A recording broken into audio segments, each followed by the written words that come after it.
Saint Augustine Commentary on the Gospel of John, chapter 2, verse 1 to 4, following. I ask you, O faithful Christians, was the mother of Jesus there? Answer me, she was. Whence do you know? Answer, the Gospel says it. What answer made Jesus to his mother?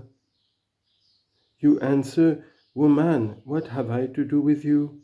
My hour is not yet come. And whence do you know this? Answer, the Gospel says it. Let no man corrupt this your faith, if you desire to preserve a chaste virginity for the bridegroom. For if it be asked of you why he made this answer to his mother, let him declare who understands. But he who does not as yet understand, let him most firmly believe that Jesus made this answer and made it moreover to his mother. By this piety he will learn to understand also why Jesus answered thus, if by prank he knocks at the door of truth, and do not approach it with wrangling. Only this much, while he fancies himself to know, or is ashamed because he does not know, why Jesus answered thus. Let him beware lest he be constrained to believe either that the evangelist lied when he said the mother of Jesus was there, or that Jesus himself suffered for our sins by a counterfeit death, and for our justification showed counterfeit scars, and that he spoke falsely in saying, If you continue in my words, you are my disciples indeed, and you shall know the truth, and the truth shall make you free. John chapter 8, verse 31.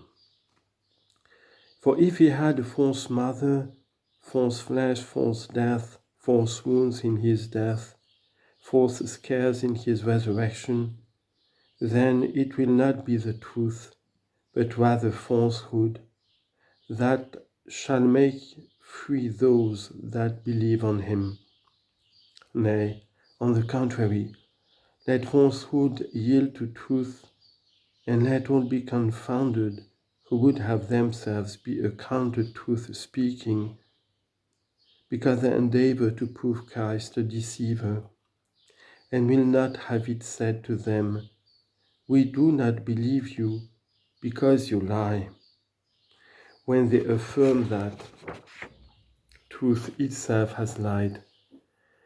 Nevertheless, if we ask them, Whence know you that Christ said, Woman, what have I to do with you? They answer that they believe the gospel. Then, why do they not believe the gospel when it says, the mother of Jesus was there, and his mother said unto him? Or if the gospel lies here, how are we to believe it there, that Jesus said this, Woman, what have I to do with you? Why do not those miserable men rather faithfully believe that the Lord did so answer, not to a stranger but to his mother, and also piously seek to know why he did so answer? There is a great difference between him who says, I would know why Christ made this answer to his mother, and him who says, I know that it was not to his mother that Christ made this answer. It is one thing to be willing to understand what is shut up, another thing to be unwilling to believe what is open. He who says, I would know why Christ thus made answer to his mother, wishes the gospel in which he believes opened up to him.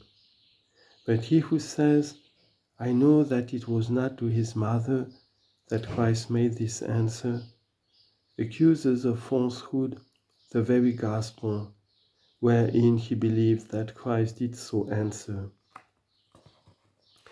Now then, if it seem good, brethren, those men being repulsed and ever wandering in their own blindness, unless in humility they be healed, Let us inquire why our Lord answered his mother in such a manner. He was in an extraordinary manner begotten of the Father without a mother, born of a mother without a father. Without a mother he was God, without a father he was man. Without a mother before all time, without a father in the end of times. What he said was said in answer to his mother, for the mother of Jesus was there, and his mother said unto him, all this the Gospel says. It is there we learn that the mother of Jesus was there, just where we learn that he said unto her, Woman, what have I to do with you? My hour is not yet come. Let us believe the whole, and what we do not yet understand, let us search out. And first take care, lest perhaps as the Manichaeans found occasion for their falsehood, because the Lord said, Woman, what have I to do with you? The astrologers in like manner may find occasion for their deception, in that he said, My hour is not yet come. If it was in the sense of the astrologers, he said this, we have committed a sacrilege in burning their books. But if we have acted rightly, as was done in the times of the apostles, chapter 19, verse 19, it was not according to their notion that the Lord said, My hour is not yet come. For, say those vain talkers and deceived seducers, you see that Christ was under fate as he says, My hour is not yet come. To whom then must we make answer first? To the heretics or to the astrologers? For both come of the serpent, and desire to corrupt the church's virginity of heart, which she holds in undefiled faith. Let us first reply to those whom we proposed, to whom indeed we have already replied in great measure, but lest they should think that we have not what to say of the words which the Lord uttered in answer to his mother, we prepare you further against them, for I suppose what has already been said is sufficient for their refutation. Why then said the son to the mother, Woman, what have I to do with you? My hour is not yet come. Our Lord Jesus Christ was both God and man.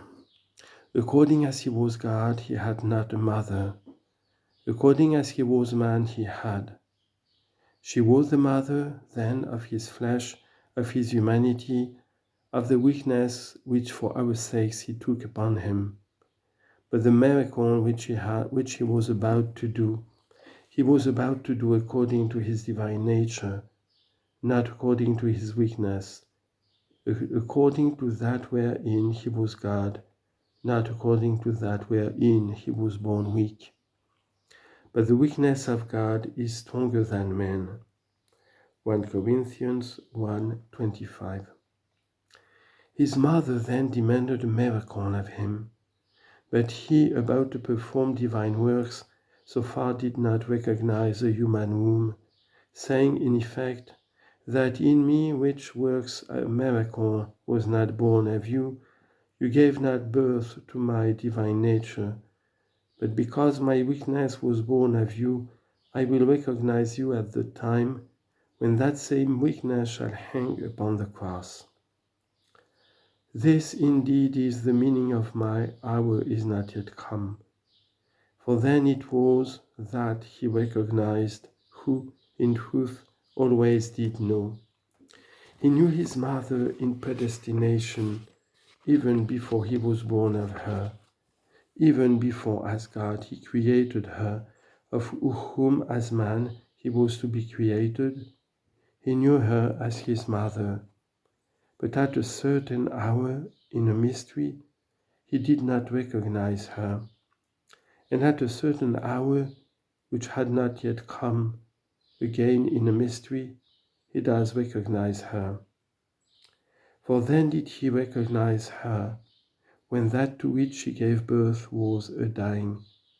That by which Mary was made did not die, but that which was made of Mary, not the eternity of the divine nature, but the weakness of the flesh was dying. He made that answer, therefore, making a distinction in the faith of believers between the who and the how he came. For while he was God and the Lord of heaven and earth, he came by a mother who was a woman. In that he was Lord of the whole of the world, Lord of heaven and earth, he was of course the Lord of Mary also. But in that wherein it is said, made of a woman made under the law, he was Mary's son. The same both the Lord of Mary and the Son of Mary, the same both the Creator of Mary and created from Mary. Marvel not that he was both Son and Lord. For just as he is called the Son of Mary, so likewise he is called the Son of David, and Son of David because Son of Mary. Here the Apostle openly declaring, who was made of the seed of David according to the flesh. Romans chapter 1 verse 3. Here him also declared the Lord of David. Let David himself declare this. The Lord said to my Lord, set you on my right hand. Psalm 110 verse 1. And this passage Jesus himself brought forward to the Jews and refuted them from it. Matthew chapter 22 verse 45. How then was he both David's son and David's Lord? David's son according to the flesh, David's Lord according to his divinity. So also Mary's son after the flesh and Mary's Lord after his majesty. Now as she was not the mother of his divine nature, while it was by his divinity the miracle she asked for would be wrought. Therefore he answered her, Woman, what have I to do with you? But think not that I deny you to be my mother. My hour is not yet come. For in that hour I will acknowledge you, when the weakness of which you are the mother comes to hang on the cross. Let us prove the truth of this. When the Lord suffered, the same evangelist tells us, who knew the mother of the Lord, and who has given us to know about her in his marriage feast. The same, I say, tells us, there was there near the cross the mother of Jesus. And Jesus said to his mother, Woman, behold your son. And to the disciple, behold your mother. John chapter 19 verse 25 and 27. He commends his mother to the care of the disciple, commends his mother as about to die before her and to rise again before her death. The man commends her, a human being, to man's care. This humanity had Mary given birth to. That hour had now come, the hour of which he had then said, My hour is not yet come.